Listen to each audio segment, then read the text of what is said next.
According to the World Economic Forum and their 2020 Future of Jobs report, the workplace is automating much faster than expected and is going to displace, get this, 85 million jobs in the next 5 years. At the same time, they project the robot revolution is going to create 97 million new jobs. That's theoretically a big net plus.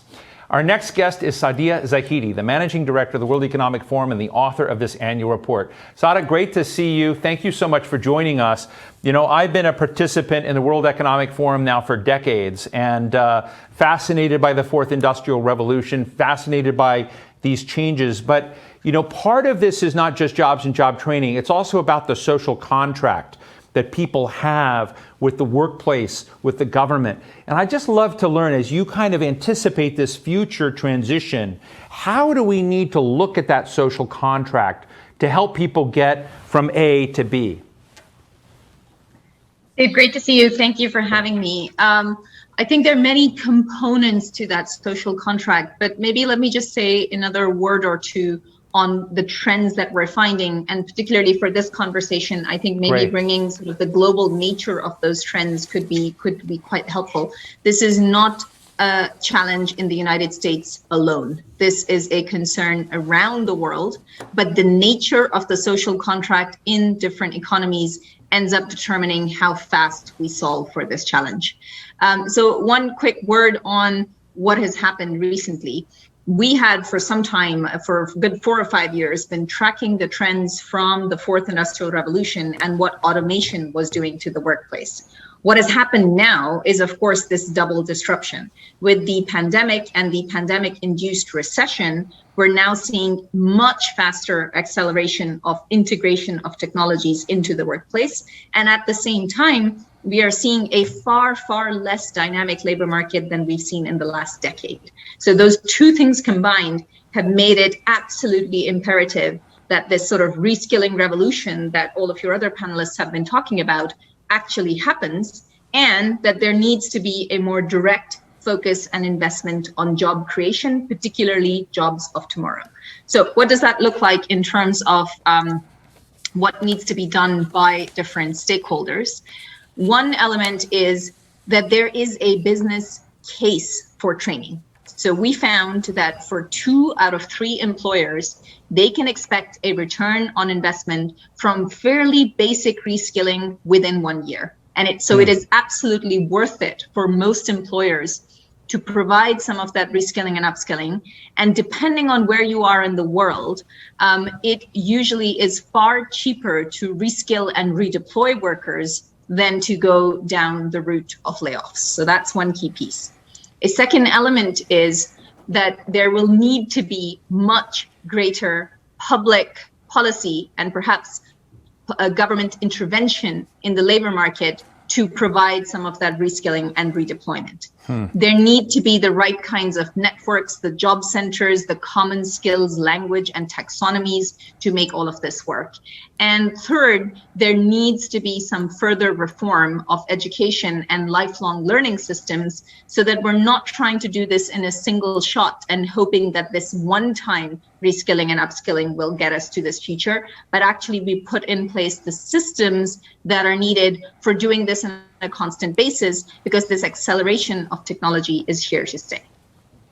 Do you think, when you talk about the government's role, which interests me about what they have to do, you know, sometimes the government can do things but not do them as well as the private sector. I've always wondered, you know, given that we just had very interesting panel discussion on skills development, upskills, how to do it.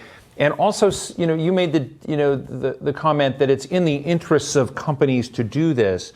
But does gravity alone get us there because it's in their interest? Or do we need to provide tax credits to those companies that do it? Because otherwise you may have companies that just free ride. I mean, I'm just interested in, you know, if you get the behavior that sort of improves the capital stock, the octane of capital, human capital in a nation, and certain contribute to that and others don't. Should we begin looking at, you know, tax benefits and whatnot to reward or at least incentivize those that are making those investments? Great points. Let me try to unpack two things there. One piece is there's a business case for most companies individually, but it applies to 2/3.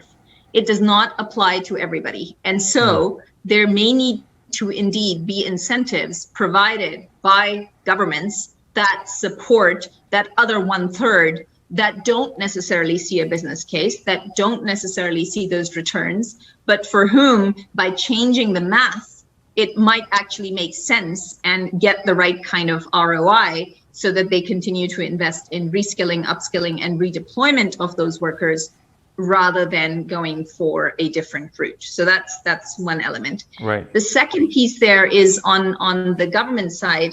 So I think this is where a lot of the stimulus packages, and obviously there's some good news around this in the United States, but in other parts of the world too, there needs to be now a clearer understanding that part of the stimulus efforts that are happening in most advanced and large emerging markets, they need to think also about reskilling as part of that investment. In fact, one report we did in collaboration with PwC found that, again, with the right kind of fairly minimal reskilling and upskilling investment, it would add about $6 trillion to global GDP by 2030, in addition to all of the societal returns in terms of better jobs, better education, better skills for people. So again, there is that double win for both society and broadly for the economies. For governments too, this makes a lot of sense, not just in terms of sort of tax credits and other incentives to business, but some direct and upfront investment. Saadia, I've read Klaus Schwab. Klaus Schwab, for our audience, is the chairman and founder of the World Economic Forum. His book on the Fourth Industrial Revolution have been out to the center in the Bay Area in America. And a very quick shorthand definition of this for folks is really a coming age of automation, the Internet of Things, the connectedness of things. In part, we've been discussing some of this today. A world of 5G is not just your phone and download times, it's the connectivity of everything, major data passing, artificial intelligence, quantum computing. I'm interested in the degree to which, as you look at that coming world, and you may have called it the age of robots, and the number of jobs that'll be created, is, from your perspective, as you look, I don't know where you are in Switzerland or wherever you may be now, as you look at China, you look at Russia, you look at the United States, you look at India, which of these nations is most eagerly rushing into this and embracing that coming future and positioning their workforce well, and which are not? And do you worry about the United States not rushing as quickly as it ought into this world so that it can help its people get in front of this process rather than be victims of it? A couple of elements there. I mean, the United States is one of the most globally competitive economies in the world and continues to maintain its position amongst the top few countries when it comes to broadly economic competitiveness measures. Getting into the details, though, of the types of technologies, that is where I would say it is a global trend across most large businesses in some of the largest advanced and emerging economies. When we survey companies, again, globally, over 80% are looking at the Internet of Things, are integrating cloud computing, are integrating big data analytics.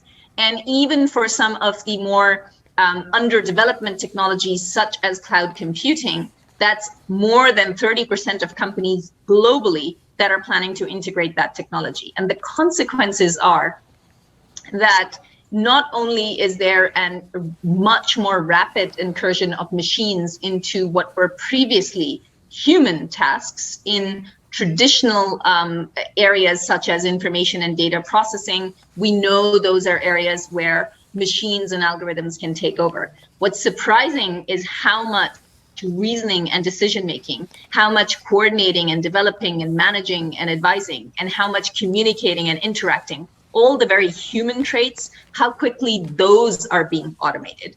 And I think that's where we have to focus, because it means highlighting even more the human traits. And that is where the education systems and broadly the lifelong learning systems across these different economies that you mentioned are going to kind of make or break the future competitiveness. Competition will not necessarily come just from the integration of those technologies. It will come from developing the right human capital. Saadia, we're out of time, but I want to ask one last question, because I know you've tweeted about it and you care about it, which is, the gender gap, the gender inequities that are out there, the racial inequities that are out in jobs and opportunity, that we're not yet at the point of the kind of inclusion and the rewards of that we should have. When I look at a moment we're going to make a strategic leap in the technology, it's also an opportunity to rewire things. So is there an opportunity built into this future, this fourth industrial revolution, this future age we're going into, to rewire ourselves so we can leapfrog out of the historic biases that we've had against some people and communities?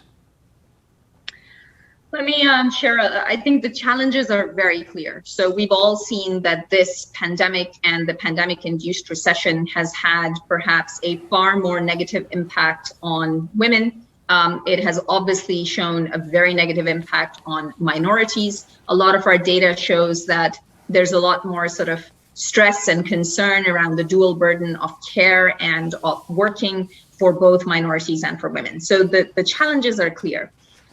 What does exist here is an opportunity to leapfrog and change and to get to a wholly new reality. So let's take the gender example. One piece is, if we know that the frontline workers in this pandemic have been some of the most essential workers, such as teachers, such as people working in grocery stores, such as delivery workers, such as nurses, such as doctors, these all happen to be professions that actually employ a lot of women. In fact, depending on the economy you're in, they can be majority employing women. We need to revalue those roles. We need to think differently about wages. We need to think differently about the standards in those types of roles. And again, for most governments, these are massive job creators of the future. We just need to make them better paid and better skilled jobs. The second element is those high-tech jobs of tomorrow. So cloud computing, for now, the talent in cloud computing that is female, only 14%. We don't want the future of our workplaces and our technologies to be determined only by one minority group. And so the focus should be on trying to get to gender parity, trying to ensure it's much more representative. And that, of course, leads to better business as well. So there is an opportunity here. But again, it's going to take very proactive groups. We cannot, or proactive efforts and policies, we cannot rely on inertia alone to get us there. Well, Saadia Zahidi, I really enjoyed this conversation. So insightful, and I really appreciate you being very blunt about the trade-offs that we have to look at. Managing Director of the World Economic Forum, I hope you'll come back. Thanks so much for joining us today. Thanks for having me.